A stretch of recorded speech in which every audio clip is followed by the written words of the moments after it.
Here's part 2 of what's coming up in our next update. Yep, there's more. We often get feedback from new players saying that it's difficult to earn credits. With the goal of making the system friendlier and to help players feel like they're progressing faster, we're making some tweaks and adding some features. First of all, we're increasing the base credit earn rate from 12 credits per minute to 19. As players will naturally earn more credits, we're also making a tweak to credit boosters. Instead of giving double credits, they'll provide a 50% bonus, and they'll tick down daily instead of hourly. For example, the current 18-hour booster will become a 30-day booster. We've made this change as by having boosters behave in this manner, it promotes players to stay in game for longer, and the more players in game, the less time it takes to find a match, and the better the match experience will be. And finally, we're replacing missions with contracts. We find that many players quickly complete their missions and then stop playing until the next scheduled refresh, which makes DB more about completing the missions than playing how and when you want. Contracts resolve this. They take longer to complete, but now the player can choose exactly when they get new ones with the integrated token and reroll system. And we've also removed MERC-specific contracts. This, combined with a significant increase to the base credit earn rate, should encourage players to keep playing in matches rather than only focus on their contracts, while keeping the overall credit earnings roughly the same.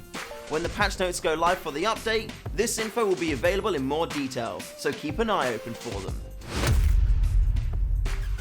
Everyone loves doing objectives, and if you don't, then you probably play Fragger. But you should, and we want to help more of you be able to focus on repairing generators and keeping the EV moving. So when the next update hits, Bush Tracker will become free for everyone. And the best thing is, if you already own him when the update goes live, then you'll get a fancy Obsidian loadout card for the man himself. In other Merc news, we've been revising our pricing, and we're happy to say that Fragger, Kira, Sparks, Turtle, and Vasily will all be coming down in price with the next release. So if you are thinking of picking one of them up in the store, wait an extra week, and you'll be reaping the rewards. I'm delighted to say that with the release of the next update, you'll be able to pre-order rentable servers. So if you want to run your own games, build up a community, or just have your own private practice space, the time has come. Head on over to the multiplayer site linked below and check out what's on offer. The best thing, they're going to be less than £1 per slot. Servers you've pre-ordered will go live in the days following the update once we've tested them in the live environment. The patch notes will have more information on these, including what options you'll have and what you can change, so keep an eye out for those. Melee skins are coming to weapon cases. With this update, we'll be retiring the current weapon cases and instead giving you the ability to earn and buy Mark 1 versions. Any existing cases you have in your inventories won't be going anywhere, so you can hang on to those if you like. The new cases will have the same contents as the existing ones, but will also have the new shiny melee skins in there too. These melee shinies won't be easy to get your hands on, but if you do, everyone will be looking at you with envious eyes. Unfortunately, Grunk wasn't available this week to record this section, but he'll be back next week to answer all of your burning questions.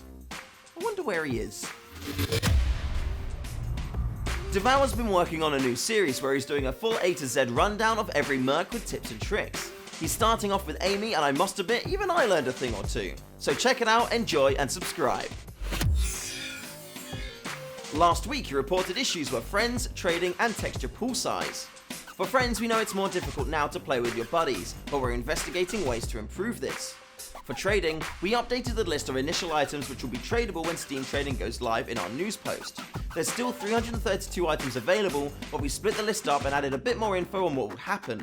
Sadly, Rank Season 4, Nuclear Winter and Contraband skins will not be tradable on release due to limitations on the back end, but we're already working on updating our systems, so these will become tradable with a future release.